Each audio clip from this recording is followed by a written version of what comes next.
नमस्कार। Is it Bombay? ये बॉम्बे है? मुंबई। इस विषय में बात करेंगे कि ये बॉम्बे से मुंबई क्यों हुआ। और सबसे पहले मैं आपको बताऊं कि personally I jealous of you. मेरे को थोड़ी इच्छा है आप लोगों से। ये दो कारण है, एक तो आप बॉम्बे में रहते हैं इसलिए, क्योंकि हम लोग नॉर्थ इंडिया में रहते हैं तो बॉम्बे हमारे लिए एक बहुत बड़ा आकर्षण रहता है।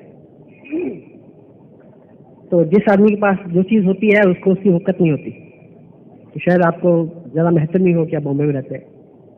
तो अपने लिए इस बात का बड़ा महत्व रहता है कि बॉम्बे कोई चीज़ है, समंदर से लगा हुआ एक शहर जहाँ से दुनिया की किसी भी सीमा को छुआ जा सकता है। मैंने यहाँ तक आने में लगभग 27 घंटे फास्टेस्ट ट्रेन में जर्नी की है। और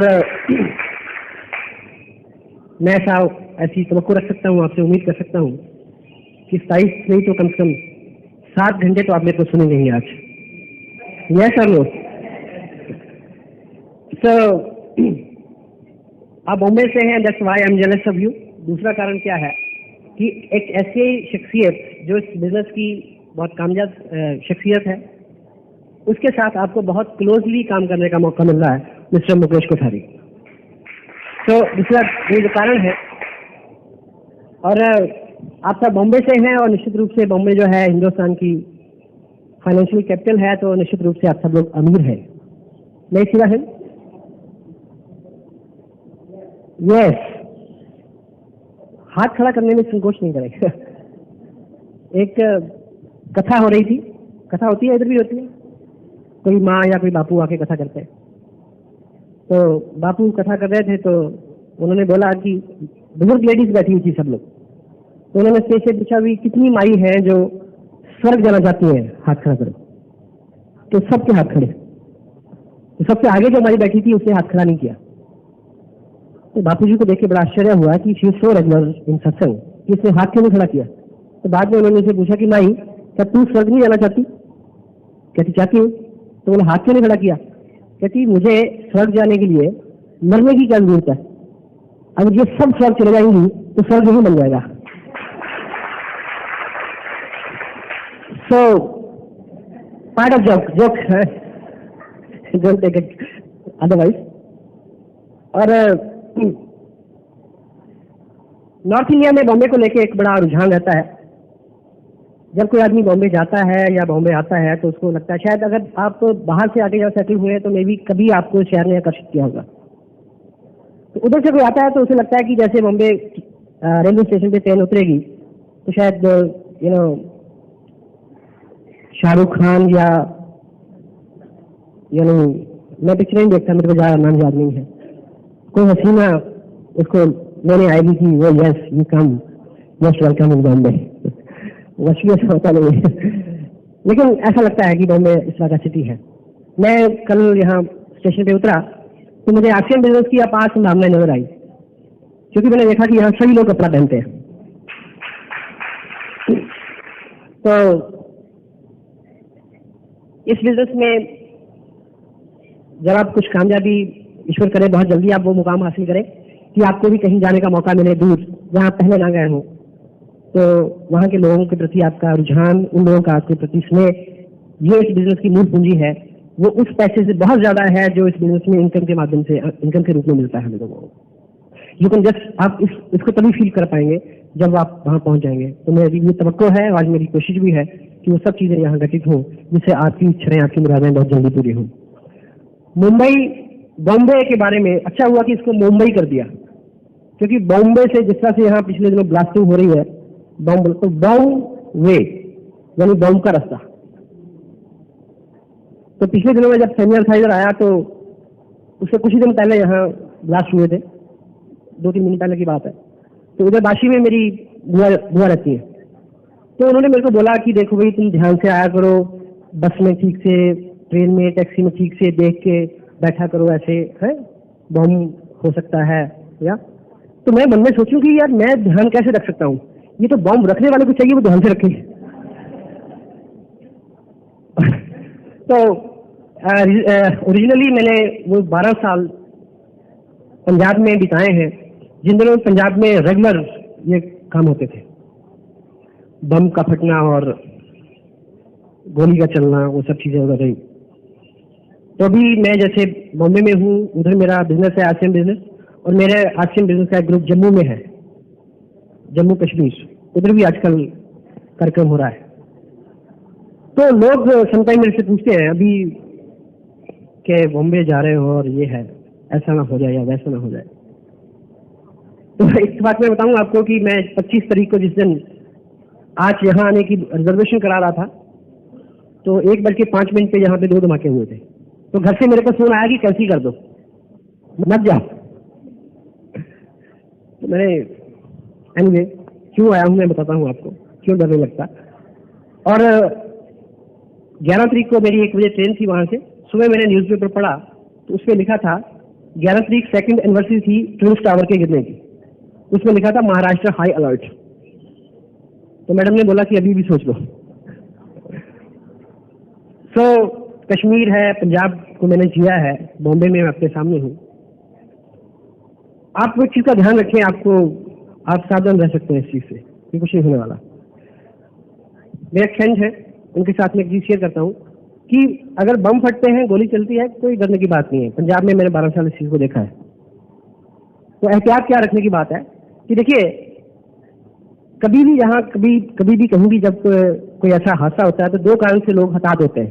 एक बम फटने से, दूसरा गोली चलने से। तो जब कहीं भी ये 2 चीजें हो, उस वक्त आप वहां नहीं होने चाहिए, बाकी कोई खतरा नहीं है। मेरे दोस्त हैं सुनील कुमार, देखिए आदमी हर चीज पे जोक ढूंढ लेता है। तो उन्होंने इस चीज पे भी जोक ढूंढा, क्या कि 2 उग्रवादी थे, तो दोनों की जेब में एक बम, और वो बम रखने जा रहे हैं फटाफट जल्दी में। तो एक दूसरे को बोलता कि भाई ऐसा चल, कहीं फट ना जाए। कहता चिंता मत कर, दूसरा है।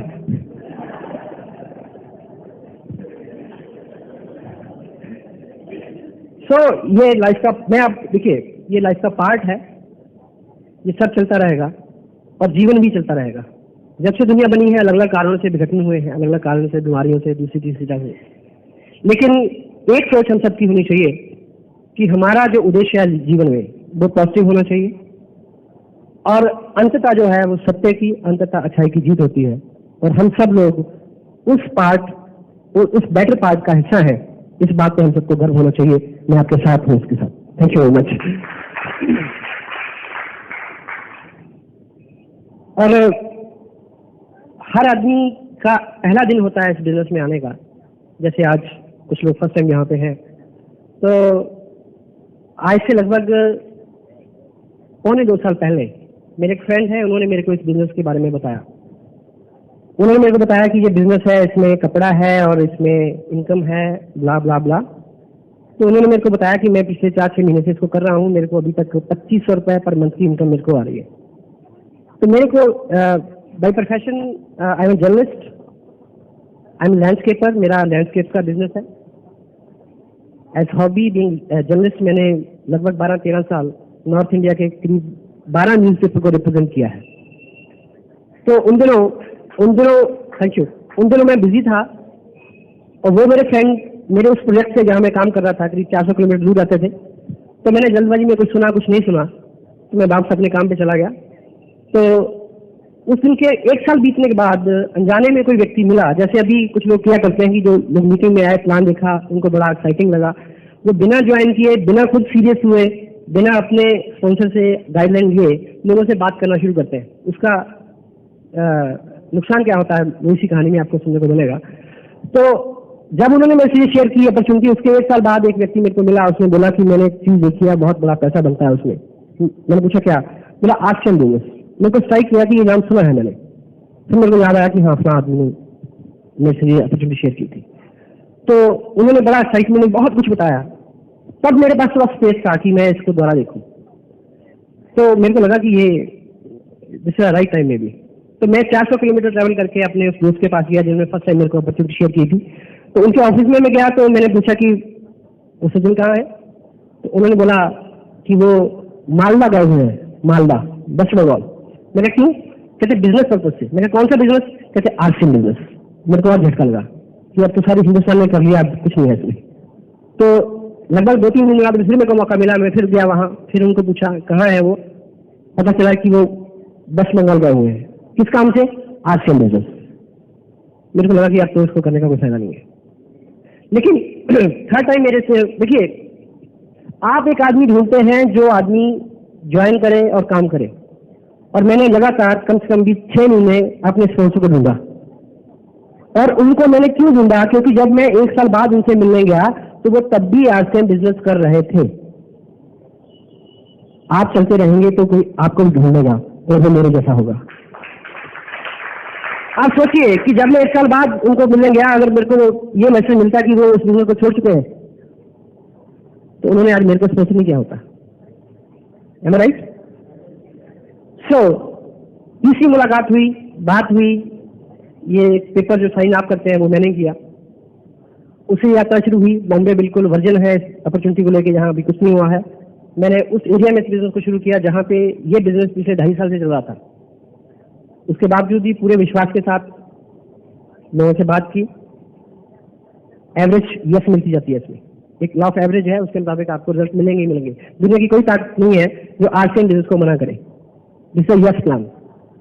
और जिस तरह की लीडरशिप है फॉर्चुनेटली, और उस व्यक्ति को जिसने मेरे को साइन किया, जो मेरे स्पॉन्सर है, उनका नाम है मिस्टर सुरेंद्र वत्स। आप पहले उनको इस धरती को देख चुके हैं, और आज उनकी ऑर्गेनाइजेशन में लगभग 50,000 से ज्यादा डिस्ट्रीब्यूटर है और 1.25 लाख रुपए पर मंथ से ज्यादा उनसे निकले। सो एक लॉ ऑफ एवरेज है, उसके मुताबिक आपको रिजल्ट मिलेंगे। आप कभी इस बात को ये ना लेके चलें कि भी फलां नहीं कर सकता है, मैं नहीं कर सकता, या इस तरह की चीजें, इनकी कोई बात नहीं है। अगर आप चलेंगे तो डेफिनेटली आपको लोग मिलेंगे। तो अब ये देखें कि जिस व्यक्ति ने मेरे को 1 साल बाद इस अपॉर्चुनिटी को बताया, अगर वो सीखा हुआ होता, थोड़ा सा वो सीरियस होता, उसने खुद ज्वाइन किया होता, तो मैं उसको ज्वाइन करता।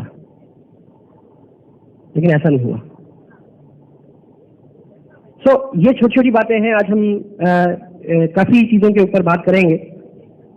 कुछ ऐसे पॉइंट्स मैंने नोट किए हैं जो जहां जहां भी मेरा जाना होता है, जो वहाँ की कॉमन प्रॉब्लम्स रहती है, क्योंकि दुनिया सारी एक जैसी है। कहीं भी कभी आपको लगता है कि बॉम्बे में नहीं वहां चलेगा, वो कहते हैं कि बॉम्बे में चलेगा।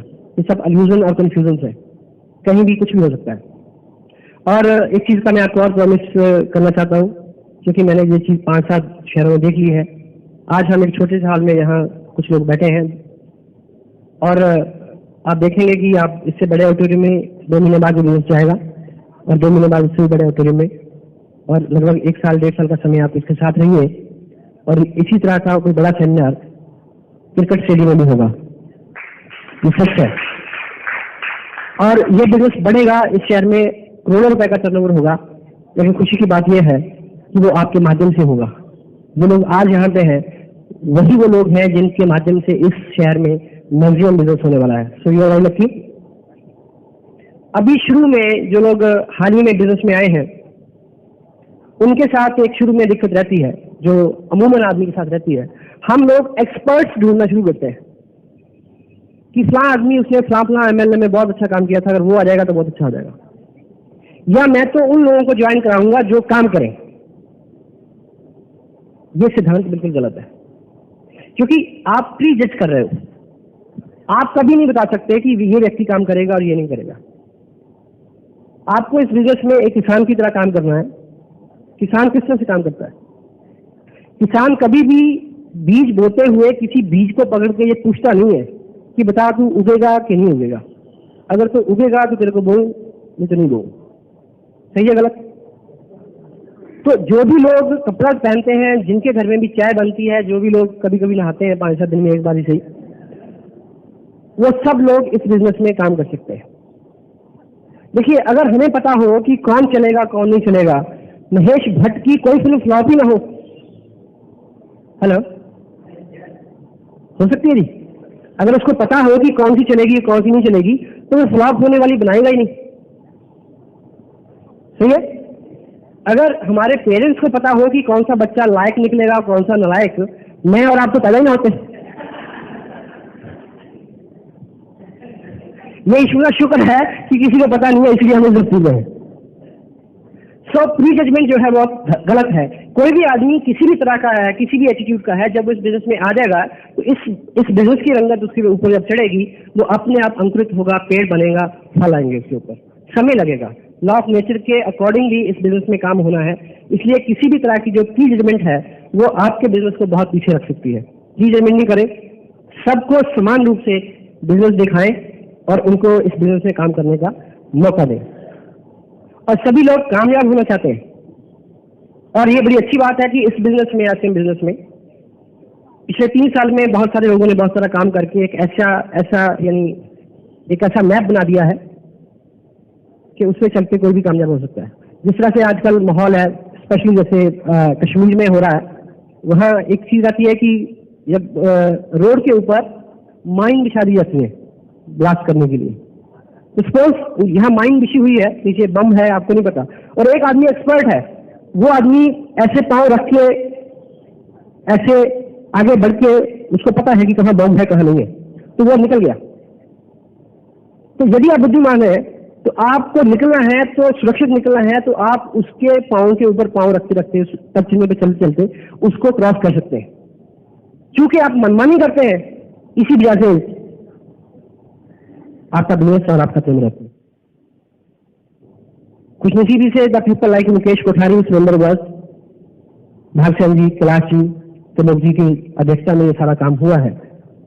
अब सारा काम जो है हो चुका है, सारे पिन पॉइंट्स सेटल्ड है, ऑलरेडी पता है कि कहां कहां क्या क्या होने वाला। It's quite easy. लेकिन हम एज इट इज चीजों को डुप्लीकेट करने में रिजिड है, क्योंकि हमारा दिमाग जो है वो परिपक्व हो गया है। हमें लगता है कि जो हम सोचते हैं वो ज्यादा सही है। तो टोटलिटी में ये डुप्लीकेशन का बिजनेस है, जिस तरह से आपको सिखाया जाता है एज इट इज आप अगर फॉलो करते हैं।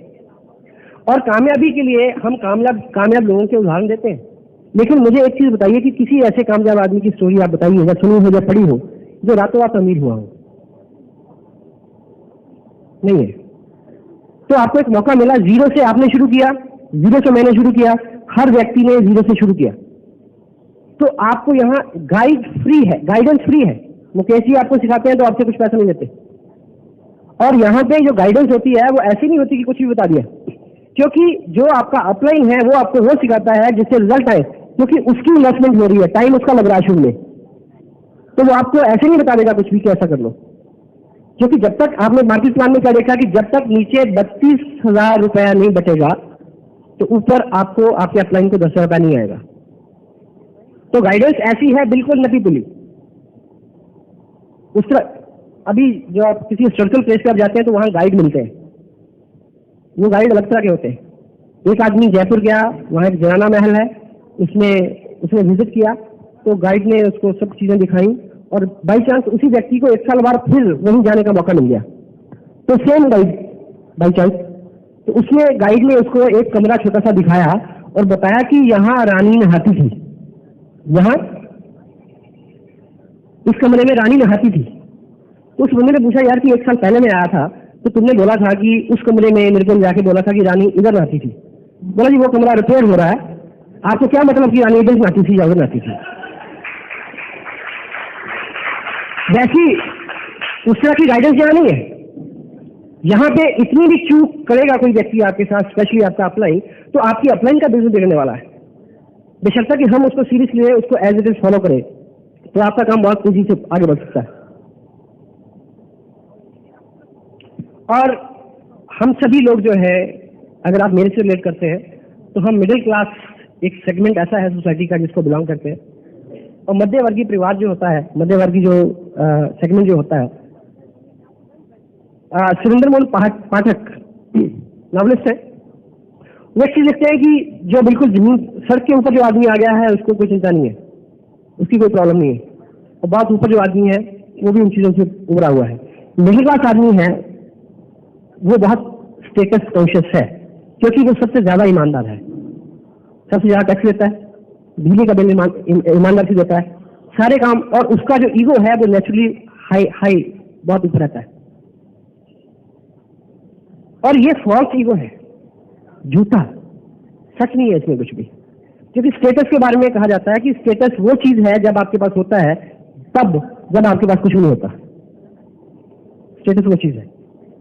तो आप एक चीज वाजे करें, अपने करीब रखें, जब आप इस बिजनेस को ज्वाइन करते हैं तो आपके सामने एक प्रॉब्लम आती है कि लोग क्या कहेंगे। आती है जी, कि मैं बैंकर हूं और मैं डॉक्टर हूं, या मैं ये हूं, मैं वो हूं, ठीक है, या मेरी एज इतनी है और मैं उसको कहूंगा कि भी ये कपड़ा है या ये ना लाइक, तो लोग क्या कहेंगे। पहली बात तो ये मान के चले कि लोगों के पास इतना वक्त नहीं है कि वो आपके बारे में सोचते रहेंगे वो। और दूसरी चीज जो है, आप ये मान के चले कि आप मेहनत कर रहे हैं, सख्त मेहनत। अब अपने ऊपर ये एग्जांपल लेके सोचें कि आप लोगों के बारे में क्या सोचते हैं। मैं आपको एक एग्जांपल देता हूं। एक व्यक्ति है, वो बैंक में जॉब करता है, सुबह 5 बजे उठ के वो अखबार बांटता है, पेपर फेंकता है, और फिर वो ऑफिस जाता है। शाम को 5 बजे आके एक और पार्ट टाइम काम में जाता है वो। रात को 9 बजे 8:30 बजे आता है, खाना खाता है, फिर इवनिंग क्लास में पढ़ने जाता है। उस आदमी के प्रति आपको हे भावना है या गर्व है? है ना, गर्व है ना। तो अपनी कहानी बनाइए ऐसी, डू आज के बिजनेस, सुबह शाम का वक्त लगाइए ऐसी। हम देखिए लोग क्या कहेंगे, आप सोचते रहिए कि आपका पड़ोसी क्या कहेगा, और आपका पड़ोसी आज के बिजनेस करके बहुत पैसा कमा लेगा, और ये नहीं सोचेगा कि आप उसको क्या कहेंगे। यदि आपके बिजली के बिल, यदि आपके बच्चों की फीस, यदि आपका मेडिकल खर्च, यदि आप में कोई इमरजेंसी आ जाए, भगवान ना करे हार्ट अटैक, दूसरी प्रॉब्लम आ जाए, अगर ये सारे खर्चे आपके पड़ोसी में देने हैं तो आप उसकी परवाह करें, अदरवाइज ना करें।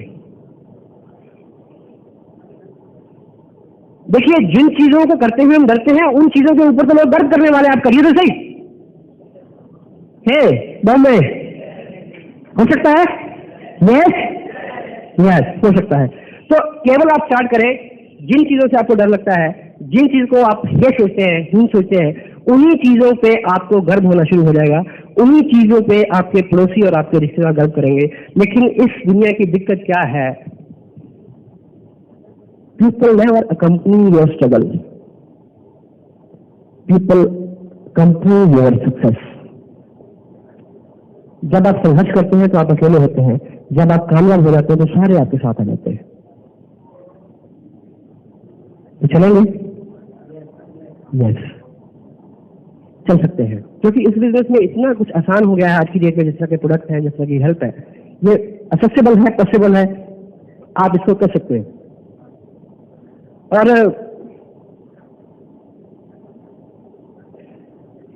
जब हम, आप ये मान के चलेंगे आपका जो पिछला जीवन था, 20 साल, 25 साल, 30 साल, जो भी आपने अब तक गुजारे हैं, उस चैप्टर को बंद कर दें, और ये मान के चलेंगे आज हमारा पहला दिन है इस पृथ्वी के ऊपर, और हमने आज एक नया सफर शुरू करना है।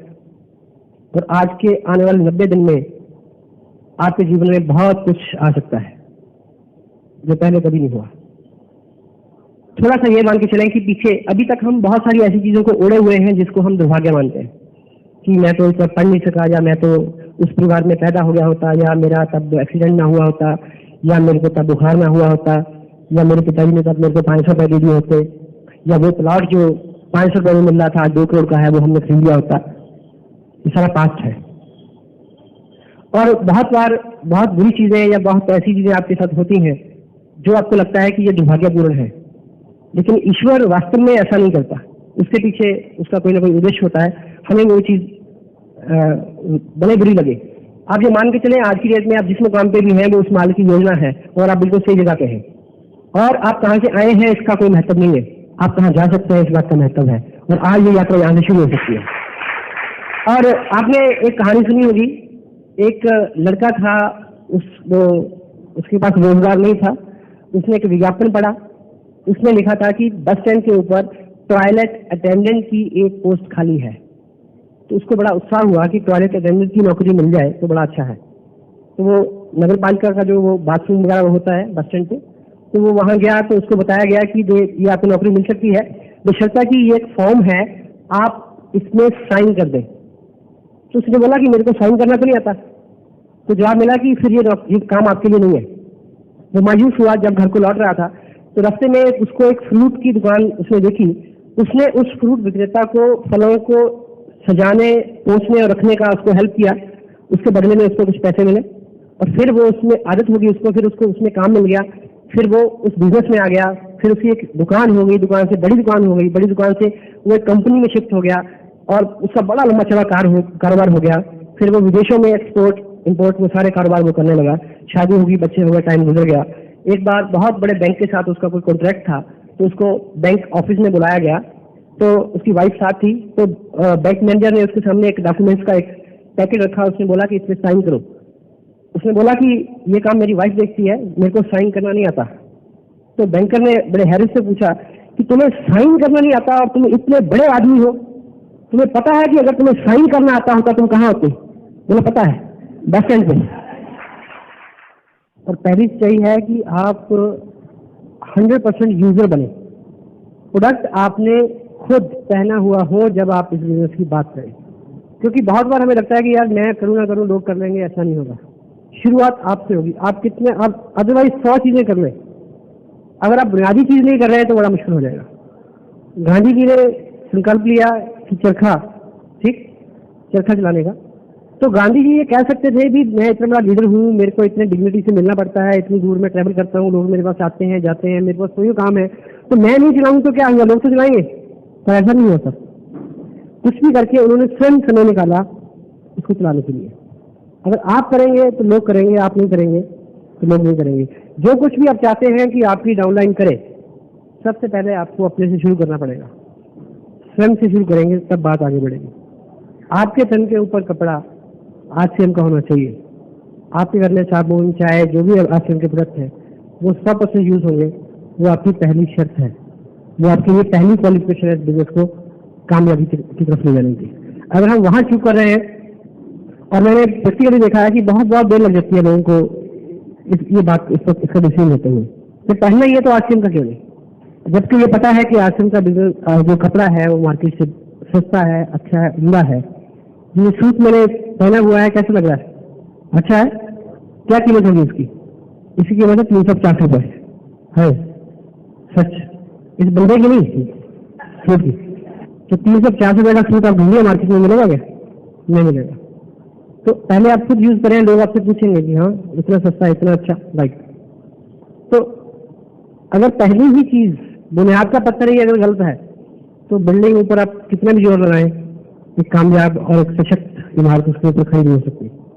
और शुरू में कुछ गलतियां हम करते हैं जिसकी वजह से बहुत लोग बहुत अच्छा कैलिबर, बहुत अच्छी सीरियसनेस, बहुत ज्यादा जरूरत होती है उनको बिजनेस की, हर चीज में वो परफेक्ट होते हैं। इस बिजनेस का एक रोग है, वो है उधार। क्योंकि ट्रेडिशनल बिजनेस जो है वो उधार के बिना नहीं चलता और ये उधार के साथ नहीं चलता। यदि आप अपनी अपलाइन से उधार मांगते हैं तब भी आप गलत हैं, और यदि आप देते हैं तब भी आप गलत हैं। दोनों स्थितियों में ये बहुत बड़ी प्रॉब्लम है कि यदि आपने 2 बार भी चूक कर दी तो आपके लिए बड़ा कठिन हो जाएगा। ध्यान रखिए इस बात का। टीम वर्क, किसी अकेले व्यक्ति के करने से यह काम नहीं चल सकता। आपको हेल्प जो ऊपर से मिलती है वो फ्री मिलती है, और आपको लोगों को हेल्प करनी है। दूसरा, आपको सभी के वेल विशर होना पड़ेगा। यदि आप सोचें कि बॉम्बे में केवल मेरा बिजनेस चले, किसी का ना चले, तो ये नहीं हो सकता। यदि सबका चला तो आपका चलेगा, लेकिन नहीं चलेगा। क्योंकि कब चलेगा? जब माहौल बनेगा, जब बहुत सारे लोगों का बिजनेस चलेगा, तब आपका बिजनेस बहुत अच्छा चलेगा।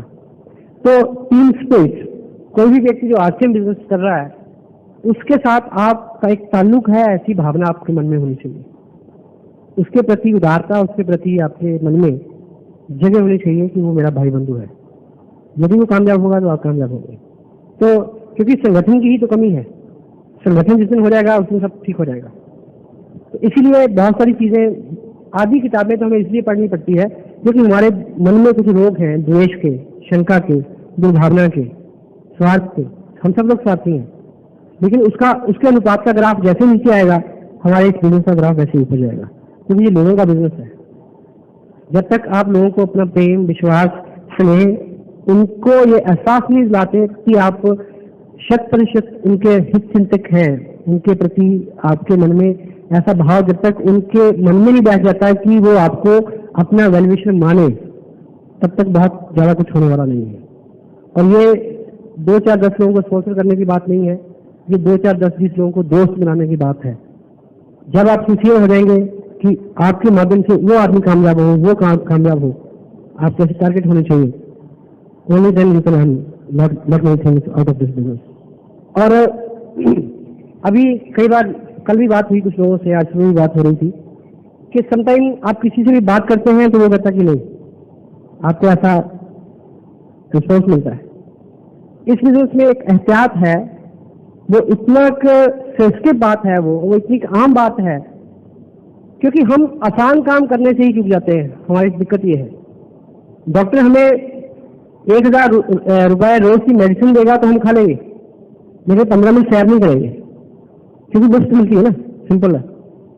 तो एक एहतियात आप रखें, जिनको भी वहम है कि लोग मानते नहीं, लोग मना करते हैं, तो ये कि लोगों को आरसीएम प्लान बताना नहीं है, दिखाना है। बताने और दिखाने में जमीन आसमान का फर्क है। अगर आप लोगों को प्लान बता रहे हैं तो आपके पास कोई नहीं आएगा। आप प्लान दिखाने वाले बने। 5-7 मिनट की बात है, आप बैठे सीख ले इसको। किसी भी व्यक्ति से टाइम ले, उसके साथ बैठे क्रॉस द टेबल, उसको ड्रॉ करके दिखाएं कि ये प्रोजेक्ट है। अगर फोन पे बात करेंगे, चौराहे पे बात करेंगे तो दोबारा वो मिलेगा भी नहीं। जिस व्यक्ति के बारे में आप चाहते हैं कि वो आपको दोबारा दिखे ना, उसको प्लान बता देना, वो कभी नहीं आएगा आपके दर्शन करने। तो दिखाएंगे तो जब आप ड्रॉ करेंगे तो वो थर्ड पार्टी अप्रोच होता है। आप एक कंपनी ड्रॉ करते हैं, आप डिस्ट्रीब्यूटर ड्रॉ करते हैं, आप कंपनी का इतिहास बताते हैं, आप वो सारी चीजें बताते हैं कि 3 साल 6 लाख डिस्ट्रीब्यूटर 32 करोड़ रुपया लोगों में बटा है, ये कंपनी का इतिहास है और ये सब चीजें हैं। और दूसरा, सीडी का उपयोग करें मैक्सिमम। होम मीटिंग, एक व्यक्ति को आप साइन करते हैं, साइन करने के बाद वो दोबारा नहीं मिलता। क्या कारण है? यदि आपको इस बिजनेस का अनुभव है, आपको है, मुझे पता है, तो उसको साइन करने के बाद उसको बोले कि चलिए बैठिए, एक लिस्ट बनाओ किन लोगों को आप जानते हैं। उसके बाद उसके घर में उसी शाम या अगली शाम 5, 7, 10 लोगों को, रिश्तेदार, पड़ोसी, सब लोगों को बुला लें और आप उनसे बात करें, क्योंकि वो नया आदमी उनके क्वेश्चन, क्रॉस क्वेश्चन का आंसर नहीं दे पाएगा। आप उनको आंसर करें। आपके आंसर करने से 1-2 लोग यस कहेंगे, उस आदमी का मनोबल बढ़ जाएगा और वो फिर किसी भी मना को सुनने के लिए तैयार हो जाएगा। शुरू में थोड़ा सा किसी को भी आपको मनोबल उसका बना दे तो फिर वो रुकेगा नहीं। तो हम अधिकतर गलती क्या करते हैं कि हम लोगों को प्लान बताते हैं, फोन पे, चौराहे पे, ट्रेन में। जब भी आपको 5 मिनट मिल गया, ड्रॉ करिए कॉपी। मेरी इस कॉपी में बहुत सारे प्लान हैं जो मैंने लोगों को दिखाए हुए हैं। तो क्योंकि बोलने में, बताने में जो समय इसलिए लगना है, लेकिन जब आप ड्रॉ करेंगे तब टोटल सारी चीज ड्रॉ करेंगे ऊपर से नीचे तक, फिर उस आदमी को मना करने का उसके पास कोई मौका नहीं होगा, वो यस बोलेगा उसको। और समटाइम अगर हम कैलकुलेशन के आधार पे देखें कि अगर आपका कुछ लोगों का अनुभव होगा, कुछ और गतिविधियां भी उन्होंने की होंगी किसी एमएलएम में, तो आज के बिजनेस को हम यस प्लान मानते हैं। मिनिमम एवरेज आती है लोगों के मना करने की इस बिजनेस में, मिनिमम, बेशर्ता कि आपने ठीक से उसको बताया हो, समझाया हो, जैसे मुकेश ने ड्रॉ किया था। क्योंकि जब ऐसे किसी बड़ी सेमिनार में बात होती है तो उससे आगे पीछे काफी चीजें हम बताते हैं, लेकिन अगर टोटलिटी में प्लान दिखाने की बात आती है तो वो 7-8 मिनट की कार्रवाई है। आप एक आंकड़ा अगर देखें, अगर आप 10 लोगों को प्लान दिखाएंगे तो 7 लोग यस कहेंगे, ठीक, और 100 लोगों को प्लान दिखाएंगे तो 70 लोग यस कहेंगे, ठीक। और यदि इसी एवरेज से आप 1000 लोगों को प्लान दिखाएंगे तो 700 लोग यस कहेंगे। और ये 1 साल के भीतर 6 या 10 महीने, जितनी जल्दी आपने करना है ये आपके ऊपर निर्भर करता है। जैसे आप 700 लोगों को प्लान दिखाते हैं, 1000 लोगों को प्लान दिखाते हैं, 700 लोग यस कहेंगे, तो इतना करते करते आप टेक्निकल बोनस पे होंगे। तब आपकी पर मंथ इनकम होगी 1 लाख रुपए, लेकिन तब तक करीब 20 लाख रुपया आपके पास आ चुका होगा मोटे तौर पे, ठीक।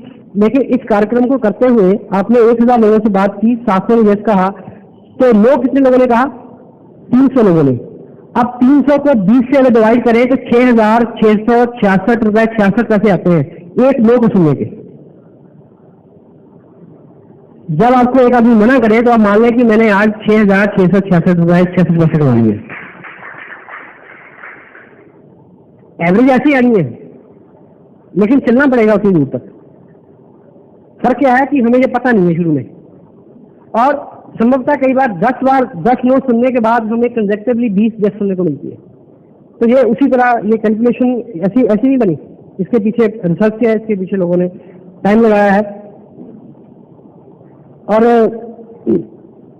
Harmony with ASEAN culture, harmony with ASEAN culture, इस बिजनेस में प्रोडक्ट है, कुछ कंसेप्ट बेस्ड जो चीजें चलती हैं वहां कल्चर अलग होता है कि मैंने 5 ज्वाइनिंग डाल दी, ठीक है, मैं वो लैंग्वेज यूज नहीं करना चाहता कि मैं तेरे ऊपर तू मेरे ऊपर, ये ऐसा एक एंट्री इधर एक उधर, ये प्रोडक्ट बेस्ड, इसमें एक ही एंट्री से काम होता है। 10-20-50 ज्वाइनिंग जो है वो कल्चर अलग है, वो कंसेप्ट बेस्ड में होता है। प्रोडक्ट बेस्ड में एक ही, अगर आपने ये गलती कर ली है तो मैं आपको विश्वास दिलाता हूँ, मैं 5-7 जगह इस बात को चेक कर चुका हूँ, लोगों ने अपने बिजनेस को खत्म करना है इसी में। उनको समझ नहीं आता कि यहाँ काम करूँ तो यहाँ काम करूँ, यहाँ काम करूँ तो उसको फायदा होगा नहीं होना चाहिए, यहाँ काम करूँ तो चल सकता है लेकिन इससे मेरा फायदा नहीं हो सकता, इसलिए मेरे को उधर काम करना चाहिए।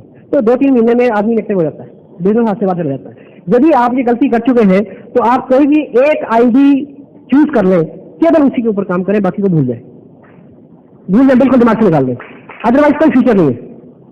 और आसियन बिजनेस में कल्चर है, ASEAN business product based business है, ईमानदारी से कुछ लोगों के साथ उनको पैसा दिलाने की कोशिश, उनकी कामयाबी के लिए प्रयास, खुद प्रोडक्ट का यूज करना, उसको करवाना, बिल्कुल हम्बल रह के, बड़ी ईमानदारी के साथ, शालीनता के साथ, सौम्य बुद्धि के साथ, ठीक है, बड़े स्नेहशील होके, किताबों को पढ़ते हुए, सीखते हुए, ठीक है, एक बहुत बड़ी ऑर्गेनाइजेशन बनाने की कोशिश इसमें होती है, ठीक है। लेकिन कुछ लोग दूसरे बिजनेस से आते हैं, किसी दूसरी MLM से आते हैं, तो वो अपना कल्चर इधर थोपने की कोशिश करते हैं कि उधर हमारे यहाँ तो ऐसा होता था जी, ये ऐसा क्यों नहीं, आप ऐसा क्यों नहीं कर देते, हमारे यहाँ जो है उसको बाहर छोड़ के आए। आई एम सॉरी, यदि आपकी कोई पहले से ट्रेनिंग है उसको वॉश कर दें, वो बिल्कुल यहाँ काम नहीं करेगी। क्योंकि हमारे, आपको एक चीज पता है, हिंदुस्तान में शादी के बाद 99% घरों में झगड़े क्यों होते हैं? क्योंकि जो बहू आती है नहीं, वो इस बात को नहीं छोड़ती कि हमारे यहाँ तो है, और आपको बड़ा बुरा लगता है कि यार हमारे यहाँ तो क्या है, वो हर बात में फिर हमारे, जैसे हमारे यहाँ कहती थी आपको, एक ब्राह्मण परिवार था, उसमें एक बहू आई तो उसकी सास ने उसको बोला कि देख ऐसा है, तुम्हारे जो ससुर हैं वो जीवने गए हुए हैं, समझे, कहीं खाना खाने गए हैं, तो तू फटाफट 4 पाई लगा दे, क्योंकि वो आते ही लेट जाते हैं। कहती अच्छा आपके यहाँ आते ही लेट जाते हैं, हमारे यहाँ तो 4 पाई पे डाल के लाते हैं, 4 पाई पे डाल के लाते हैं। सो हमारे यहाँ का जो कल्चर है, आप एक देखिए, परिवारों में क्या होता है, एक परिवार की संस्कृति दूसरे परिवार में खपती नहीं है, तो एक बहू को आत्मसात करना होता है उस परिवार की सारी मान्यताओं, मर्यादाओं को, कल्चर को, खान पान, व्यवहार को, तब आपका परिवार सुखी रहता है। तो यदि आप उसको मिक्स करते रहेंगे तो उसमें दिक्कत आएगी। ऐसा मैं नहीं कहता कि वही आप सारे समझौते करें, लेकिन टोटलिटी में यहाँ बिजनेस है जहाँ पे एक एथिकल साइंस की बात हो रही है। सो यदि आपकी ट्रेनिंग कुछ दूसरी तरह की है तो वो कतई तौर पे यहाँ लागू नहीं होगी, कतई तौर पे वो सिद्धांत यहाँ काम नहीं करेंगे। आप जितनी जल्दी उससे अलग हो जाएंगे उतना आसान आपका काम हो सकता है। और सेमिनार्स का एक महत्व है, अभी मेरी बात हो रही थी सिद्धू साहब से, उनका मानना था कि लोग आते नहीं है, लोग आएंगे, लोग आते नहीं तो आप कैसे आए साहब, आप लोग नहीं है क्या? हेलो, क्या बॉम्बे के सारे जागरूक साइंटिस्ट यही है क्या? आप विश्वास करें कि अगर आप आ गए तो और भी आएंगे, समय लगेगा, थोड़ा टाइम लगेगा, पेशेंस रखें, बहुत बहुत बहुत कुछ यहाँ होने वाला है। बनखेड़े स्टेडियम में मैच नहीं होगा, RCM की एक कन्वेंशन होगी, रेडी फॉर दैट, चलना पड़ेगा उतना उतना, और उस स्टेज पे आप लोग होंगे, आप में से ये भी क्या है। तो जहाँ पे देखिए, लोगों को जो लाने की बात है, आप किसी भी सेमिनार की ठीक से प्रमोशन करें, और जब किसी को लाने की बात होती है, एक बार उस आदमी से 1-on-1, आपको पता है कि 1 महीना बाद अभी डेट ये डिसाइड होगी, आप लोगों के साथ बैठ के आंखों में आंखें डाल के 1-on-1 बात करिए कि ये जो सेमिनार है इसने मेरे जीवन को बदल दिया है और ये आपके जीवन को बदल सकता है। आप ठीक से प्रमोट तो करिए, तो पूछिए कि आप क्या कर रहे हैं, कैसा चल रहा धंधा, वो आपको क्या, हर आदमी अपने धंधे के बारे में रोता है, आप बोलिए कि मजा आ रहा है भाई, कि मैं बड़ा परेशान था अपने काम से, लेकिन ईश्वर ने मेरी सुन ली, मेरे को ऐसा काम करने को मिल गया कि अब तो बस अब कोई दिक्कत नहीं है। तो पूछेगा कि क्या काम है, बोला आ जाना, बता दूंगा जाल में, हेलो, आप वो ज्वाइनिंग 2 बंदे बनाने हैं लाइफ में, नो, आप ठीक से प्रमोशन करें उसकी। और एक सेंजर क्या है, बार बार किसान की तरह से आपको काम करना पड़ेगा। मैंने पहले भी एग्जांपल दिया, किसान एक बीज को बोता है तो उसके लिए वो 3 तरह की संभावनाएं पैदा करता है जमीन के लिए, वही आपने एक डिस्ट्रीब्यूटर के लिए पैदा करनी है। किसान एक बीज को जब बोता है तो जमीन के अंदर 3 तरह की संभावनाएं पैदा करता है। पहली ह्यूमिडिटी, नमी, दूसरी हवा, तीसरी गर्मी। 3 चीजें जब उसको एक ही साथ मिलती हैं तो वो बीज है वो अंकुरित हो जाता है। तो सेंजर में 3 चीजों की अवेलेबिलिटी रहती है। यदि कोई आदमी साइन हुआ है वो सेंजर में नहीं आया, अभी वो डिस्ट्रीब्यूटर नहीं बना है, तो सेंजर में 3 चीजें मिलती हैं उसको। क्या क्या? Knowledge, motivation, believe. ये 3 चीजें उसको यहाँ मिलती हैं। उससे पहले उसने किट खरीदा है, कपड़ा खरीदा है, बिजनेस नहीं खरीदा। उसके लिए जो बिजनेस है यहाँ आने के बाद। और इसका एक छोटा सा प्रूफ आप सीडी उसको दिखाएं। सीडी का मैं बार बार बोल रहा हूँ, सीडी एक सशक्त माध्यम है इस बिजनेस को, किसी भी आदमी को ये दिखाने के लिए कि ये कंपनी बेस्ड बिजनेस है, लोग हैं, लोग कामयाब होते हैं, एक आम आदमी इस बिजनेस से बहुत सारी इनकम ले सकता है और ले रहा है। तो ये केवल इसके थ्रू है।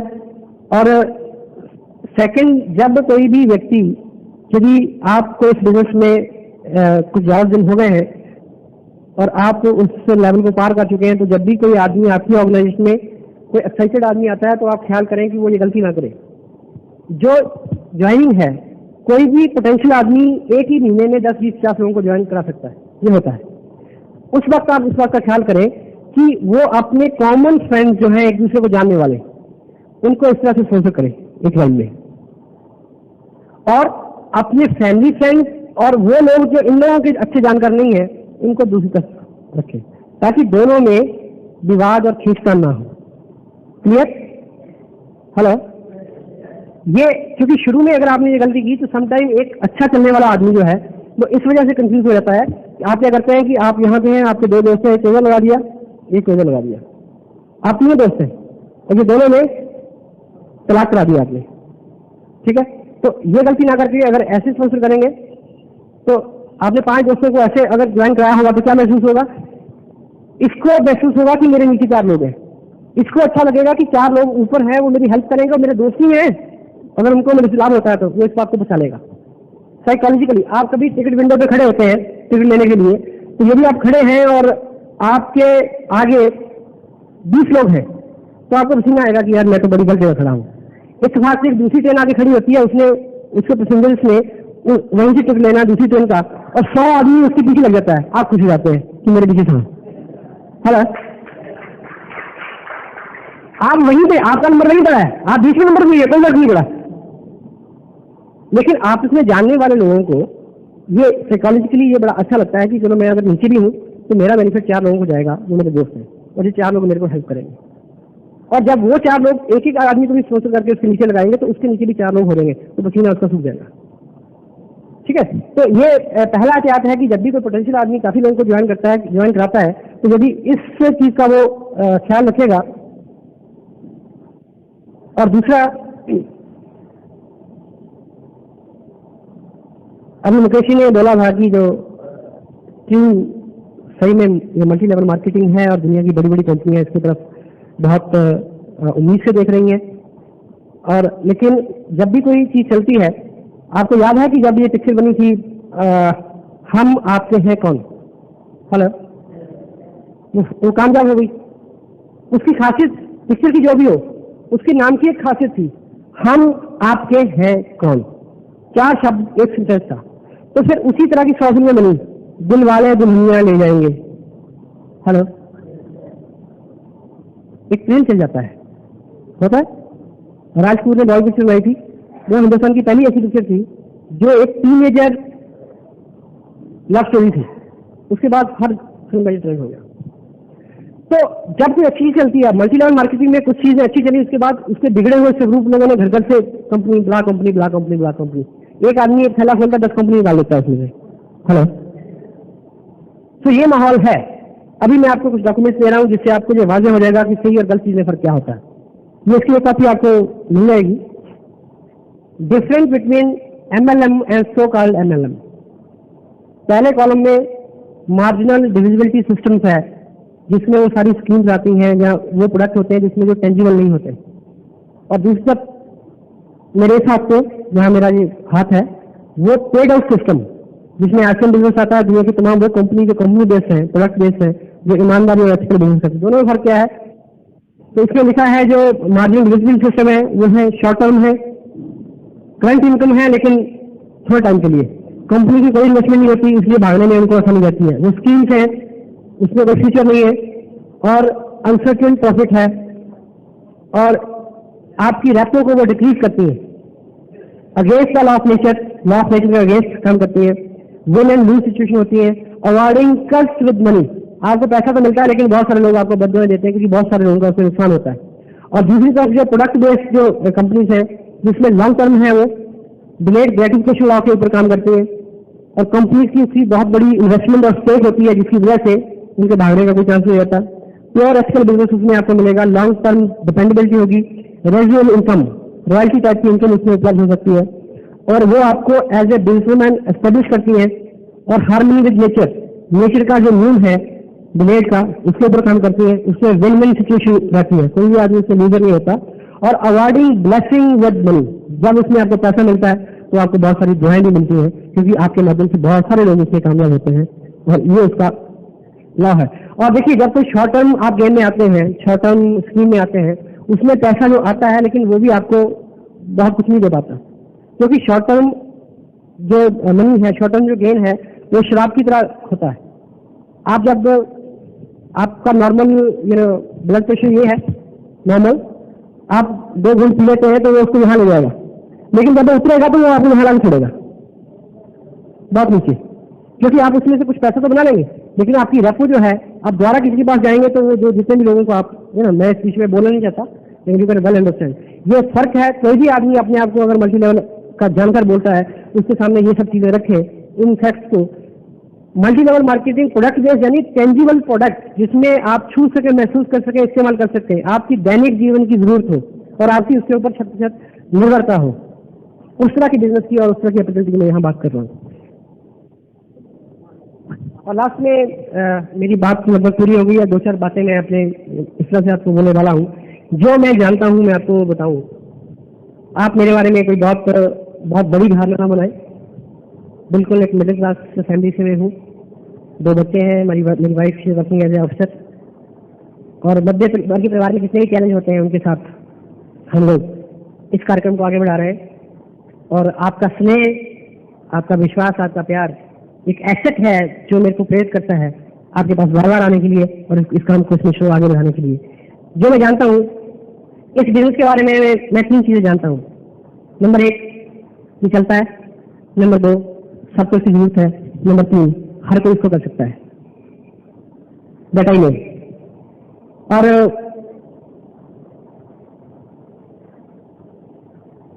और एक चीज मैं और जानता हूँ वो ये कि मैं सब कुछ नहीं जानता, इसलिए मैं इन किताबों को पढ़ता हूँ, इसलिए मैं मुकेश जी और Bhagchand ji Chhabra, mister KC Chhabra and mister Vinod Chand ji ऐसे लीडर्स की सोबत में रहना पसंद करता हूँ, और इसीलिए मैं ईश्वर को मानता हूँ। क्यों? क्योंकि मैं सब कुछ नहीं जानता हूँ। विवेकानंद ने एक बात कही है, उसको मैं तस्लीम करता हूँ तहे दिल से, कि मैं हजारों से अच्छा हूँ, लाखों मेरे से अच्छे हो सकते हैं, लेकिन अगर मैं पढ़ता और बढ़ता रहूंगा तो मैं भी वहां तक पहुंच सकता हूँ। एंड और एक चीज मैं और जानता हूँ कि मुझे इस दुनिया में हमेशा नहीं रहना, इसलिए मेरा व्यवहार उसके अकॉर्डिंग होना चाहिए। और एक बात मैं और जानता हूँ कि भगवान कहाँ है। एक बार मैं और जानता हूँ कि भगवान कहाँ है, जहां मैं खड़ा होता हूँ उसके ठीक ऊपर भगवान होता है। बताओ मैं मेरी बात लगभग खत्म होती है, लेकिन आप अभी मैं अपने जो प्रेसिडेंट साहब हैं, कलाम साहब, उनको मैं पढ़ रहा था, उन्होंने एक चीज वहां लिखी कि आप अपने बच्चों को क्या दे रहे हैं मुझे नहीं पता, लेकिन आप उनको बड़े बड़े सपने जरूर दें। आपके भी सपने जो है वो बड़े होने चाहिए ताकि वो आपको प्रेरित कर सकें कुछ काम करने के लिए। एक लास्ट में एक दृष्टांत मैं आपके सामने रखूंगा, मे भी वो आपको कोरिलेट करे आपकी आकांक्षाओं के साथ। एक नन्ही सी बच्ची थी, उसने उसको स्वप्न हुआ, ईश्वर ने उनको दर्शन दिया, तो उन्होंने मांगा कि मैं जन्नत देखना चाहती हूँ, स्वर्ग देखना चाहती हूँ।